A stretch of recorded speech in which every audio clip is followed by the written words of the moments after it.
Hi, my name is Ivan and I've been making video games for the last 7 years or so, and by the time my first commercial game, Nary, got released on Steam, I had already worked on quite a few projects. Today I want to take you back in time and just take a look at where my game dev career started. Sort of.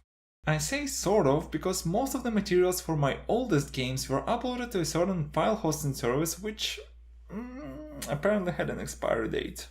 However, the games you're going to see in this video are still 4 to 6 years old and I was able to put them in a chronological order. So let's begin. My first upload to Steam Greenlight, a special service which allowed the Steam customers to vote whether your game should be released on Steam or not, was Mirror Digger. It was uploaded before August 2015 and by that point of time I think I already had like half a year of game dev experience. In this game you played as a drilling machine in a certain maze which had rocks that you were able to dig. They didn't serve any purpose, they just didn't allow you to move through. And since it's called Mirror Digger, I think there was something related to portals in it. And I think the reason I came up with it was that at the time me and my friend were playing a lot of Minecraft beta and we were just obsessed with the Portal series. In August 2015, Steam Greenlight saw my next genius game, Don't Trust Whales. This one was such a failure that I made a separate video just to talk about it. You can find it somewhere here. And that game was probably inspired by Staradan, a fantastic shoot 'em up that came up just a few months prior to that. I've actually never played this game up until now, but I saw Bisna play it. And thanks to him I found many of the games that became my favorite at the time, such as The Binding of Isaac, Spelunky, Staradan, Risk of Rain, Rogue Legacy, and I'm sure many other titles. After Don't Trust Whales, there was a game called Jelly, Air, Rock and Fire.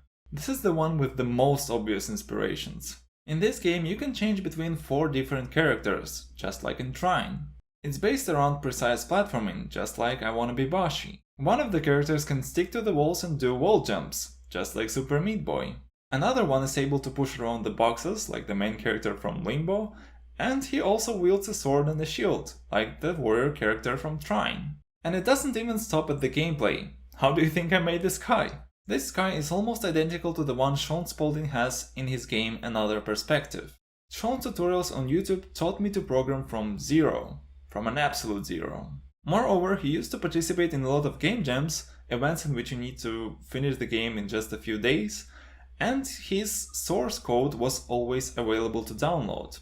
Thanks to this I was able to learn how his games worked, and this helped me tremendously. So back to the sky background in my game. I actually just wrote an email to Sean Spaulding and he replied. He found the time and he taught me how to make the sky. And that's why so many people mention how much they love the indie game developer community. After that came the game that made it, Nary.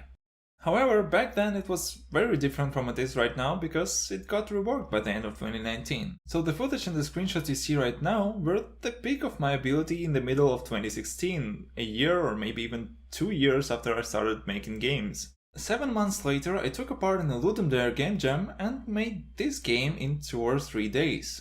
I used the money I earned with Nary to buy this drone tablet I still use up to this day, and I tried to transition from pixel art to something drawn by hand. I was able to find a playable version of this game because I uploaded it to my itch.io, and now that I look at it, it might actually be one of my best games ever. This is a roguelike in which you fly in one direction, and when you reach the end of the room, you turn around and face a new wave of enemies. When you destroy enough enemies, you get a choice between 2 upgrades. Just like in Nuclear Throne, my favorite roguelike at the time. In addition to that, your weapon could overheat and you could slow down time.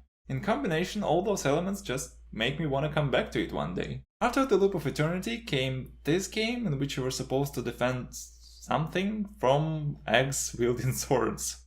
In this game you could teleport to the position of your cursor. And how did this work?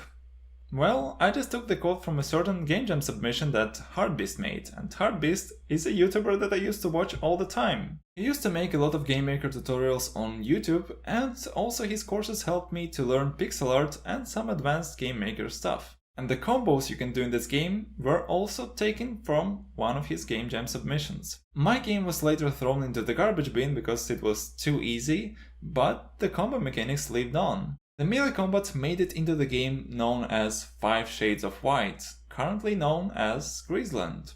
I think I've talked enough about this game on this channel already, so let's move to the other one. The last old game I have some materials to show for is A Day in the Antarctica. I thought that this was one of my oldest games, and in fact, out of all these, this is the most recent one. This game is a great example of the idea that no matter how much experience you have, sometimes you will still make crap. I could say that it's so dumb and looks so horrible because I had like 2 days to finish it and I spent most of the time trying to figure out how to throw penguins around, but let's not search for any excuses. In this game you play as an old penguin who went mad because of how cold it is outside. He went into the cave and found a campfire which could keep him warm, but it was running out of fuel. He looked around and saw that there is nothing he could burn, so he did what he did. And the ending of the game was supposed to be that there was always a room with the wood that he could have used instead. As a bonus, here are some random assets from the games I don't remember much about. The first one was a stealth horror game in which you were supposed to stay in the light and avoid being in the dark and the lights would switch on and off. And the second one was once again a collection of minigames. I'm always drawn to making minigames, I don't know, I can't help it. Each of the buildings was supposed to have its own minigame inside, and well, the game files are lost, so I can't confirm whether it happened or not. So these were some of the games that I made after I already had like half a year of game dev experience. And the main reason I'm sharing this is just to remind both you and myself that it takes time to get better at something, and in the beginning we all suck. Especially if you want to take on a creative career, if you want to make art, music, if you want to write stories or develop games. I hope that you are doing it because you really enjoy it, because the journey is very, very long. And if you don't really like doing these activities and you think that such a job is simply a fast and easy way to get a lot of money, for example, maybe there are better ways to achieve your goals. From what I know, 99% of the people who reached any amount of success in similar fields reached it because they were working a lot for a very long time and they just love doing what they do. And okay, I won't speak for the others, and even though I might be a bad example, I'll tell you another story of how I got better at something. This YouTube channel. Scroll down, see some of the first videos uploaded to it, and I think you can easily tell that I at least learned to talk better. Every time I look at any person I aspire to be like, if I start searching, it turns out that they've been doing what they're doing now for 10, 20, 30 or even more years. So yeah, it's a long journey for everyone, and if there is anything I can do to help you on your journey, please don't be shy to leave a comment or to contact me. And if you feel like supporting me on mine, like these awesome people, I would love to see you as one of my Patreon supporters. And one last sentence if you're still here. If you like what you're doing, try to do it as much as possible. You can do it. I believe in you. Thank you for watching this video, and I'll see you in the next one. Farewell.